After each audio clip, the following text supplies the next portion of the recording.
Someone asked me recently, who are some of your favorite guests on the podcast and why? What have you learned from your guests and from creating and producing this seasonal podcast since 2020? Such great questions. It got me thinking, so today you are in for a treat with this bonus episode. You're listening to the final episode of Season 6 of the Womenpreneur Asia podcast, and I'm your host, Krista. I am grateful that you are here with me in my episode 86. After this, I take a quick break before Season 7 starts in October. As always, my mission is to reveal the stories and strategies of Asian women entrepreneurs in Asia to help you as you navigate your own business journey. Today's episode is brought to you by Redbox Studio. Today's episode, I'd like to recap the best of my 6 seasons. So if you've just found my podcast, this is an episode where you get an overview of the best episodes to start with. Think of it as a playlist that you can start with. If you've been with me since the very first season, then today's episode is like a wayback machine where you and I go on a memorable journey and recap some of the best of the past 85 episodes. And I shall also share with you what I've learned personally and taken to heart after speaking to so many Asian women entrepreneurs in Asia. Now let's jump in. It was quite a task trying to pick just a few of my favorite episodes because I've had more than a few that I really enjoyed producing and creating. I talked about what made an episode a favorite of mine, and one key criteria was, no surprise, the guest herself. The best episodes or the best interviews are often with women who are unself-conscious.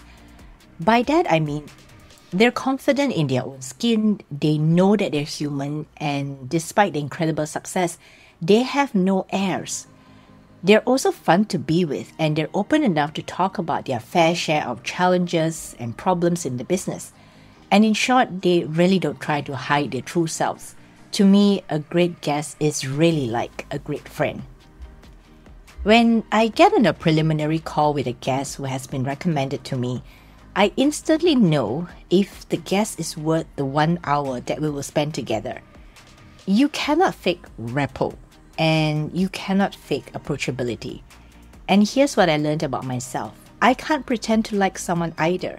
It's either I like her or I don't. I trust my gut feeling the moment I'm on the preliminary call. Assessing her suitability for the interview is another area too. Can she articulate herself in English? Will she be so nervous that she's reading off a script? Yes, I have had guests who were so nervous that they prepared a written script for themselves. When I have a guest who is a little nervous, I try my best to warm her up. Hence those initial questions at the beginning about physical location. And this is where having a friendly preliminary call 2 or 3 weeks before we start recording is so crucial. Once we know each other from the first call, our recording will flow seamlessly like a continuation of our first conversation. Now, in my preliminary calls, I'm trying to size up my guest and ask, will she be fun to talk to and will she be able to express herself? It can be a challenge sometimes if English is not the first language of my guest.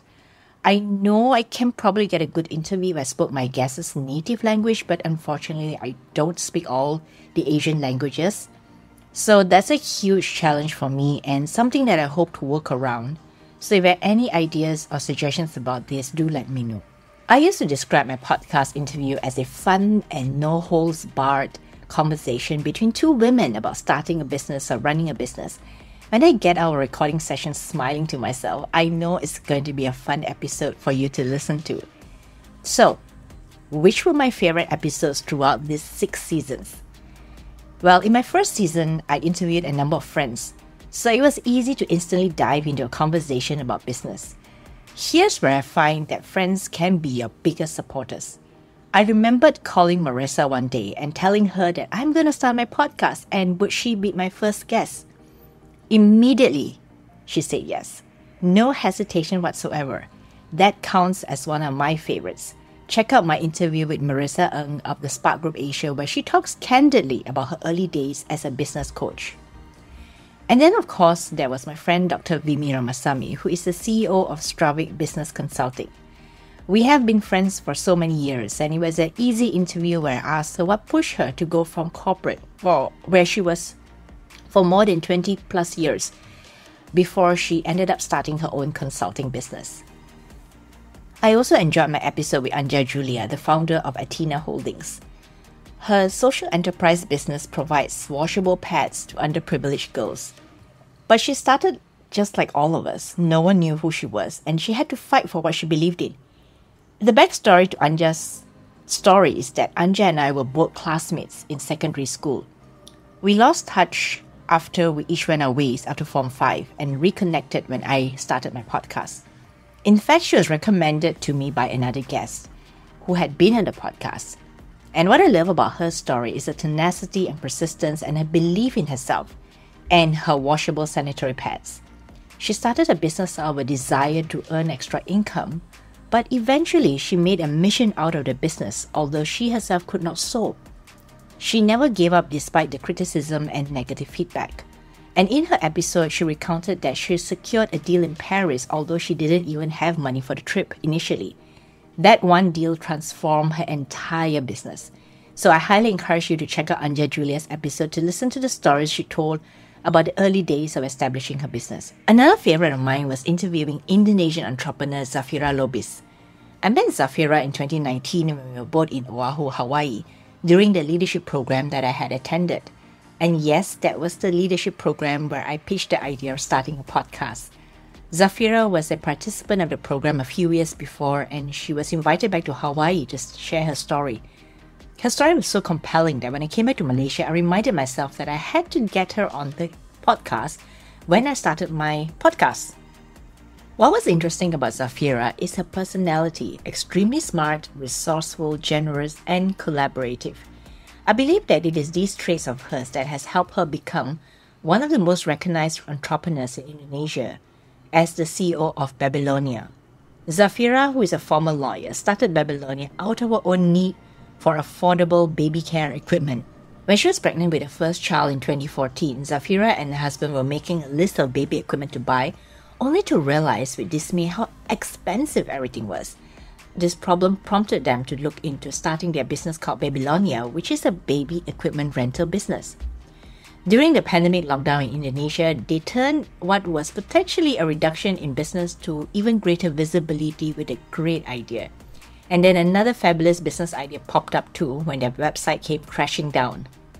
So interestingly, many people started to copy their business model, and instead of dismissing their competitors, they started collaborating with all 126 of them. Talk about out-of-the-box thinking. Zafira reveals a lot of practical strategies that she uses in the running of a business, from the creative way she got her first employee to how she turned her competitors into collaborators and even shared best practices with them. This is one super inspiring woman who knows what she wants but also knows how to balance her family and business incredibly well. I love the episode with Zafira as she's clever, pragmatic, and kind. And these are the qualities that I see over and over again in successful entrepreneurs. They never stinge on sharing the best with the people around them, whether they are their employees or even their customers or even their competitors, as in Zafira's case.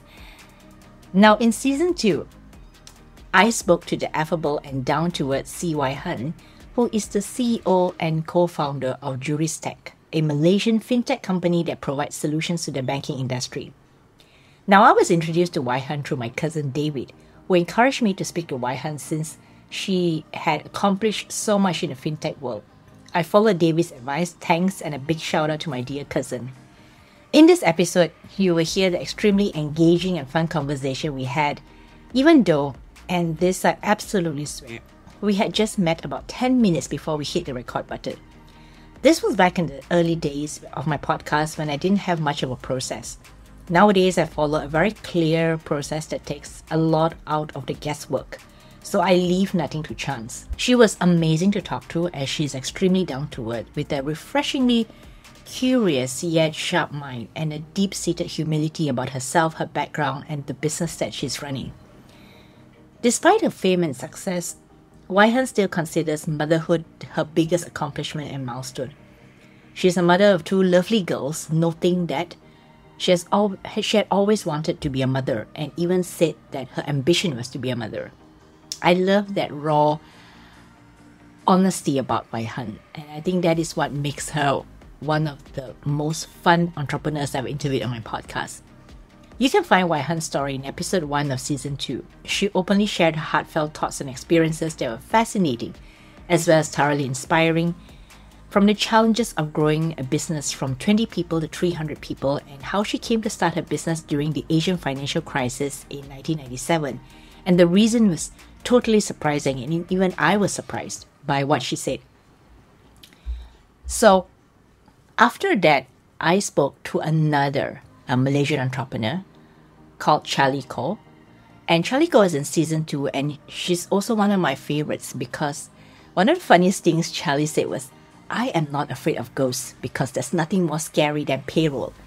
From her quip, you can understand why she's one of my firm favorites of season 2. Charlie is the CEO and founder of Urban Mattress Sendirian Berhad in Kuala Lumpur, Malaysia, and a mother of 2 girls. Her data company analyzes large amounts of data through its proprietary algorithms with the purpose of using data to better inform, plan, and develop sustainable urban dwellings. Her major customers include governments, city planners, developers, and financial institutions that use this data to create a more efficient and transparent property market, improving city planning and shaping a sustainable urban environment.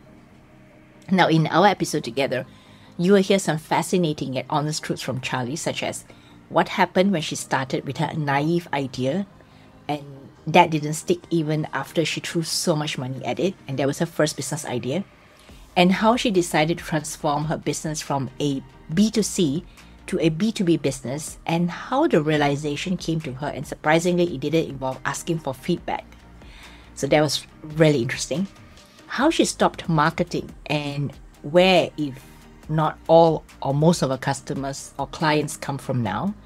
How her business started to grow after she did one thing that she should have done from the very beginning. And her toughest challenges as a woman CEO who is also the single founder of the company. Now, Charlie goes on to say that entrepreneurship is made up of a lot of chaos, and it's about finding a place for yourself in the storm and at the same time enjoying the experience. Charlie says that entrepreneurship is challenging but not impossible. If you want it bad enough, you will strip yourself of your ego. Charlie didn't shy away from answering tough questions of entrepreneurship in a candid manner. So if you really want to get into knowing what she said and her stories and her interesting quips, do look out for her episode 6 in season 2. Now, in my 3rd season, I looked at Titapon Tuchinda of Thailand as one of my favorite entrepreneurs. She runs a few businesses. She started a hotel business. She's an executive coach with Aberkin, and she's also a founder of an international school in Bangkok, Thailand.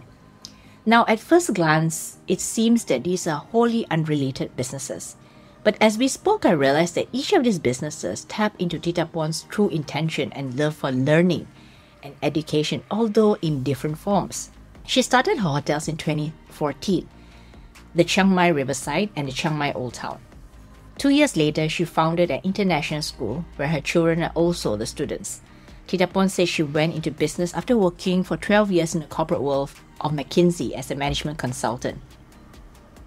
Titapon said she had no idea what she was going to do when she quit her corporate job, except that she wanted to go into business. Now, the business wasn't firmed up until she visited her cousin in Chiang Mai, and she wondered why there weren't any luxury hotels in such a beautiful city in the north of Thailand. Together, they decided to design and develop not 1, but 2 hotels. Now, in our episode, she shared plenty of insights about business, such as why having 3 scenarios for a business is crucial, and she admits that she can be overly optimistic, what she's no longer afraid of, having learned this lesson during the COVID pandemic, a pivotal time in her life and one that changed her life completely, her big regret until today, and it has nothing to do with any of her businesses, the crucial 24 months in the startup phase of any business, the crazy things she has done over the years. She said she set herself a crazy goal each year. So you must listen to that episode to find out what crazy goal that is. The secret sauce that helps her to manage all her businesses as well as as a family without losing her head. Why You don't need to go to university to learn about business and what business is truly about, and is not what you think it is.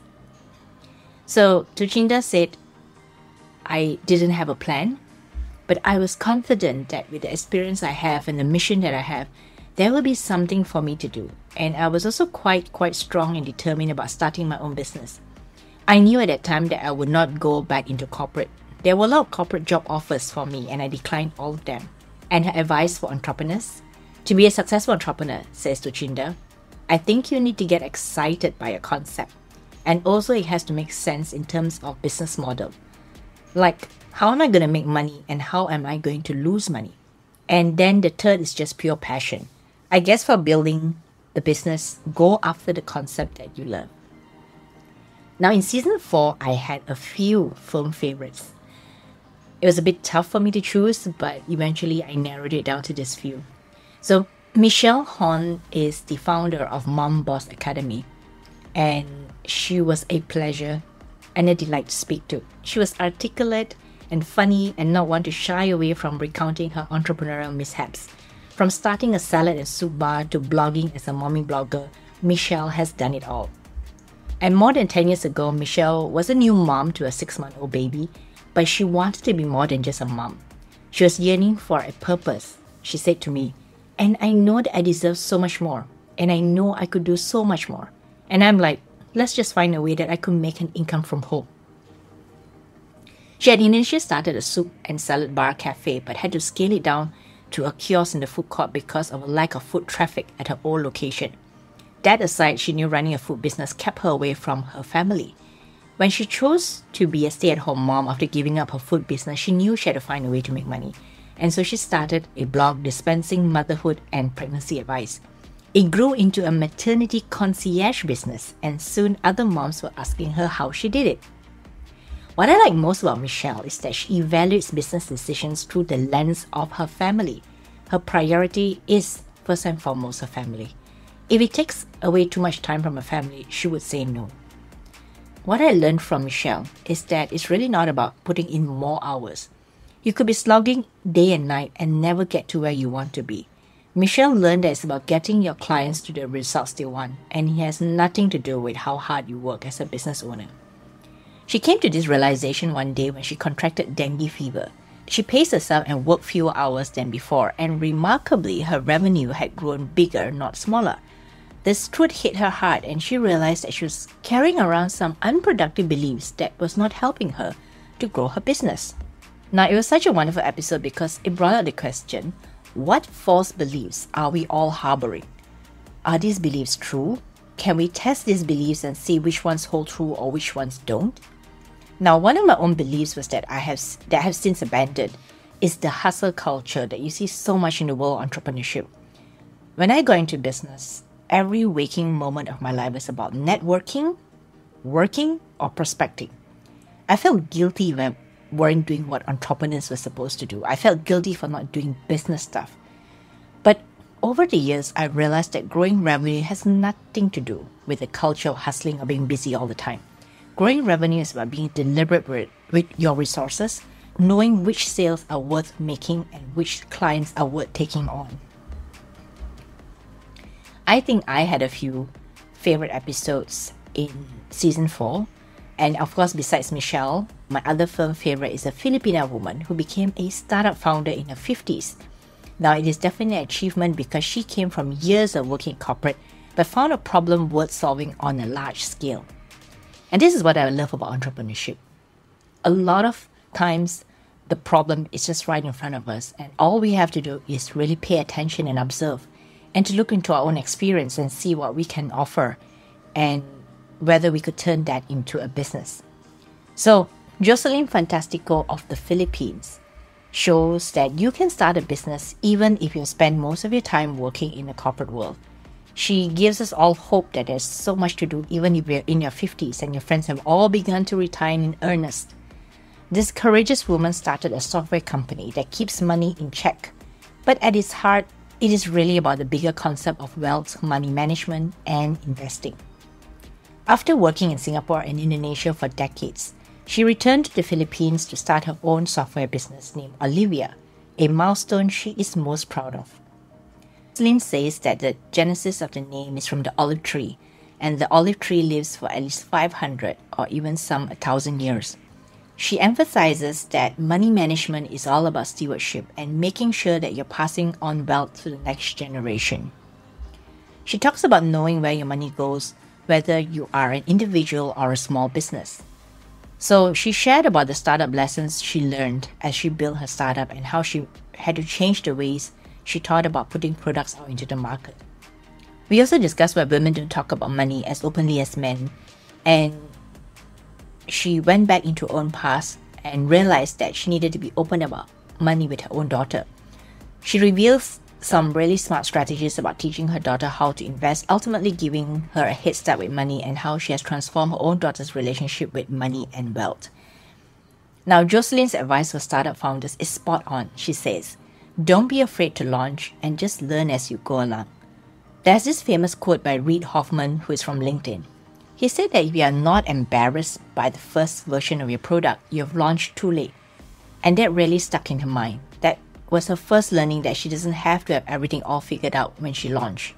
In fact, launching your product gives you an opportunity to get an early feel for the market acceptance. When I first started my podcast in 2020, it was the global pandemic lockdown. I started it in the most bare bones way and with whatever equipment I had. I couldn't order any fancy equipment, so I began recording interviews with my guests using my Apple earbuds, StreamYard software, and of course my laptop.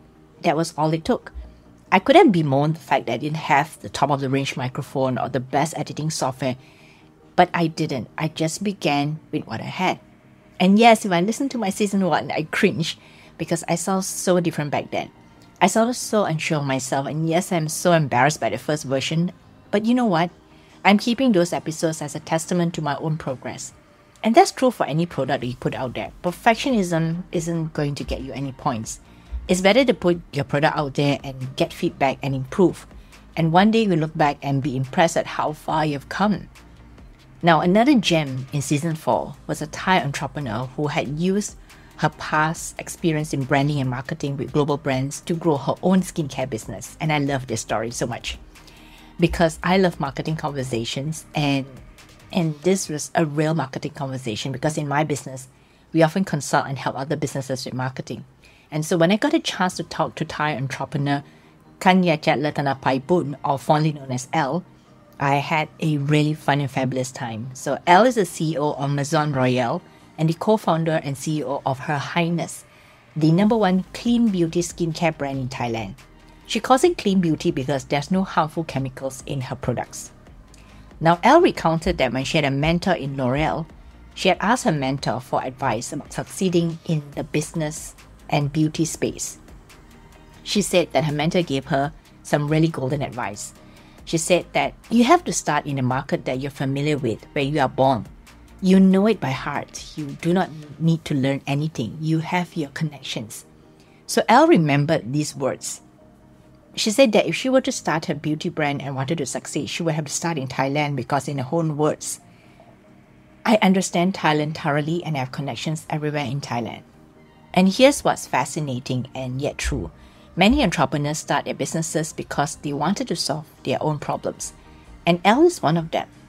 She admitted that she grew up with skin allergies and rashes, and she used too many whitening peels to make her skin fair. At one point, her skin was so inflamed that she had to wash her skin with saline and boiled water. Elle said she understands what it's like to suffer from bad skin, and that was how she began creating skin-safe products that she knew she would use on her own skin. It helped that she had worked for global skincare brands such as L'Oreal and MAC, and she knew exactly the gap she was feeling when she pilot tested her first product. So for myself personally, I knew the gap that I was feeling when I first started this podcast. I couldn't find a podcast where I could listen to the courageous stories from entrepreneurial women across Asia. Not sugary sweet success stories you often find in the media, but the stories that are intimate, real, and crazy sometimes. I found that being inspired and learning from others' insights and experiences were the ways I learned best. And I hope you think so too. Audio is unlike any other medium. It's deeply personal, highly intimate, and builds trust quickly. You can hear every emotion in my voice, and that is what makes audio a powerful media now and into the future. The episode that I had with Elle is filled with marketing and branding advice, so if you love marketing, you will truly love this episode. I love how smart Elle is and how she has managed to grow her skincare brand across Thailand in a few short years. That's what I call leveraging your past to grow your future. Now in Season 5, I spoke to Deepa Jeevan of Hong Kong, although she is originally from the UK. Deepa and I hit it off immediately when we got on a preliminary call prior to recording. Deepa is the founder and innovation director for J. Gordon and Company Limited in Hong Kong, where she manages a business that brings fun into every child and adult's life through her arts, craft, and hobby products. She was telling me she was facing a dilemma with her business. Does she want to grow her team or does she want to stay the same? When we hit upon an angle like this, a gold mine opens up. Deepa's story was fun to dig into.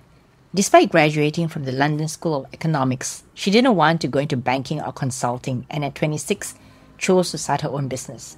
Seeing how much she enjoyed marketing, her father had encouraged her to start the business, marketing a product that was seen as waste from paper mills. In the process, she grew her one product to 2,000 SKUs, while learning about the manufacturing of products, including safety, compliance, and quality testing in China. Later, she relocated to Hong Kong, where her business partner and husband is from. She admitted that she suffered from severe imposter syndrome, not knowing what she was doing, but she knew she was ambitious and she had fire and energy. Deepa recalls, "And my dad said to me, get on a plane and go to China. And that's what I did. I got on a plane, went to China, went to the different fairs, and found some supplies of some products I thought would work well, and started selling to the current customers as well as promoting my brand at the time in the UK and creating more demand. And we grew very nicely, very quickly." Recently, I caught up with Deepa again in a private call, and she was sharing with me that her team had grown and doubled in size.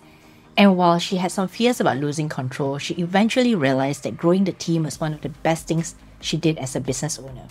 As you can see, I've become good friends with some of my guests, especially those whose values are aligned with mine. Now in Season 5, I had a firm favorite when I spoke to Debbie Adrasinghe of Child Action Lanka. In her own quiet, determined way, Debbie is helping Sri Lankan street children get an education so that they can become the resources that the country can tap into.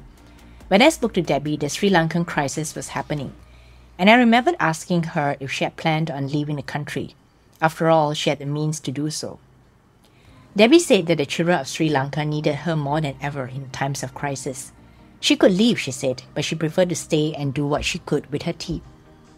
Debbie is the founding director of Child Action Lanka, a non-profit organization with a team of 110 volunteers across Sri Lanka that offers education, protection, and nutrition to ensure vulnerable children have a chance at a better future. Her belief is that they can break the chain of poverty when they educate the child, especially street children. Now, in our conversation, Debbie spoke about the need to give children a second chance to transform their lives. Debbie spoke honestly about the lessons she had learned over the years in running a nonprofit and her leadership style. Now, speaking to Debbie, it struck me that sometimes women don't have to be loud or demanding to get things done. In her own way, through initiatives and programs, Debbie is changing society one child at a time. She believes and trusts her team completely despite the naysayers and critics about her leadership style. But she has kept her leadership style in tune with her personality and character. So Debbie told me, "I got constantly told when you're working in a team, you need to not trust people so much. You need to be a leader. You need to be tough. You don't need to wear your heart on your sleeve. You need to lead with authority and to be really strict and tough about what you want." And I realized that was not my style. I didn't want to change who I was just because of what I did. And so because of that, for me, I think it's always been a very relationship-based organization that has grown from 2 people on staff to now over 100 people on staff. And I still maintain the fact that at Child Action Lanka, we are a family and we are going to face this together. Now, have you been told that you've been too trusting, too sensitive, too kind? Do you feel that in business you need to change yourself to be tougher and less trusting? Debbie has shown that leadership doesn't always have to be tough or brash or unkind. Real leadership can be caring, feminine, emotion-driven, and still achieve goals and milestones. And so now we've come to Season 6.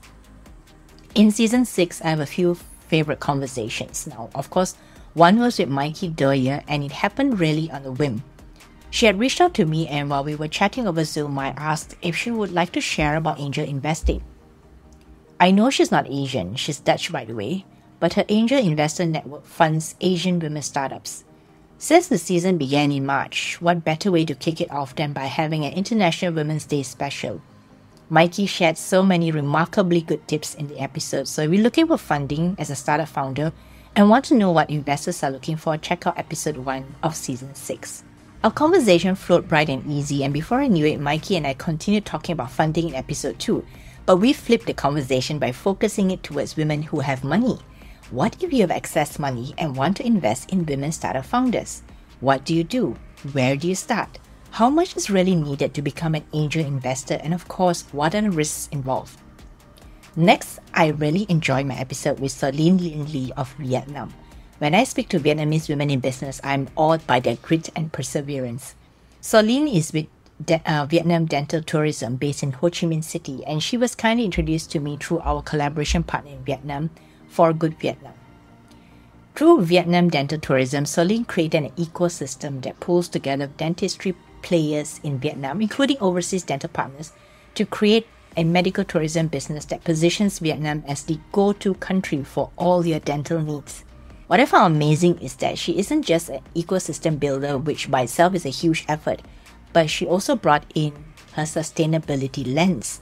She said that the dental industry creates a lot of waste, and she wanted to tackle the waste issue by encouraging the adoption of dental technology. It is extremely savvy of Celine to tackle a few issues in one business development, particularly environmental impact. That's what smart businesses often engage in. Know what's coming up and be a pioneer in the space and leverage that as positioning. I consider myself an eco-warrior, and I will personally support businesses that intentionally make the biggest impact in this area. Now, another Vietnamese woman worth mentioning from Season 6 is Nancy Tran, who took a traditional rice snack and turned it into a product that not only promises a taste of tradition and heritage, but also connects her to the organic farmers that she originally wished to help. But the original business wasn't rice snacks. All she wanted was to encourage the sale of organic vegetables. But in business, sometimes we need to pivot the means while staying true to the mission. She learned that she could still help the farmers, although her business offerings have changed. Now, here's a secret. Originally, my podcast was supposed to feature only Malaysian women in business. During my pitch, my friends from across the Asia Pacific said that I should include women from other Asian countries. Our program coordinator Liz also said the same thing, that my podcast was just too focused on Malaysia.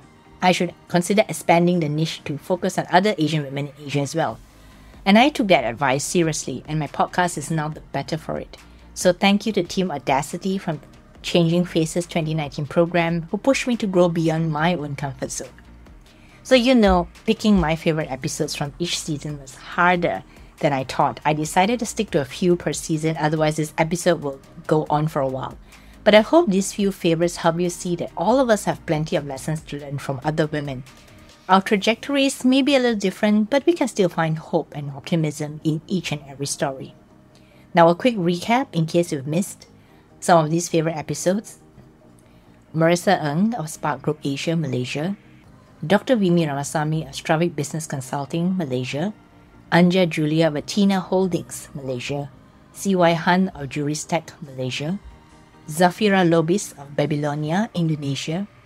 Mikey Doyer of Epic Angels, Singapore. Nancy Tran of Medifood, Vietnam. Michelle Horn of Mom Boss Academy, Singapore. Titapon Tuchinda of The Growth and Change Company, Thailand. Celine Lin Lee of Vietnam Dental Tourism, Vietnam. Debbie Edrasinghe of Child Action Lanka, Sri Lanka. Kanyachat Latana Paibun or L of Her Highness, Thailand. Charlie Ko of Urban Metri, Malaysia. Deepa Jeevan of J. Gordon & Co., Hong Kong. Jocelyn Fantastico of Olivia Technology Group, the Philippines. So tell me, which is your favorite among all the 86 episodes of Womenpreneur Asia? Which entrepreneur story made you a better entrepreneur? I'd love to hear from you if you care to share with me. Just DM me on Instagram and find me at Womenpreneur Asia. And that's it, my friend. This is quite a long episode and a wrap for season 6. This is episode 14 of this season, and I'm taking a break for the next month or so before I resume my recordings with my guests from around Asia. Now, season 7 will be airing October throughout December, and here's the most fascinating thing. For episode 100, I will be a guest instead of a host. Now, one of my friends in India told me that she will interview me for my milestone episode, and I look forward to being a guest for once. But it's not the first time that a guest has interviewed me. Check out season 1 in the bonus episode where Anusha Kandasamy gets me to talk about how I came to be in business. Now, podcasters like me live off feedback and messages, so if you enjoyed this episode, let me know. Reach out to me on Instagram or send me a message on the website. And remember, sign up to hear from me on the website too. Some surprises are in store. And that's it, my friend. I will see you in October.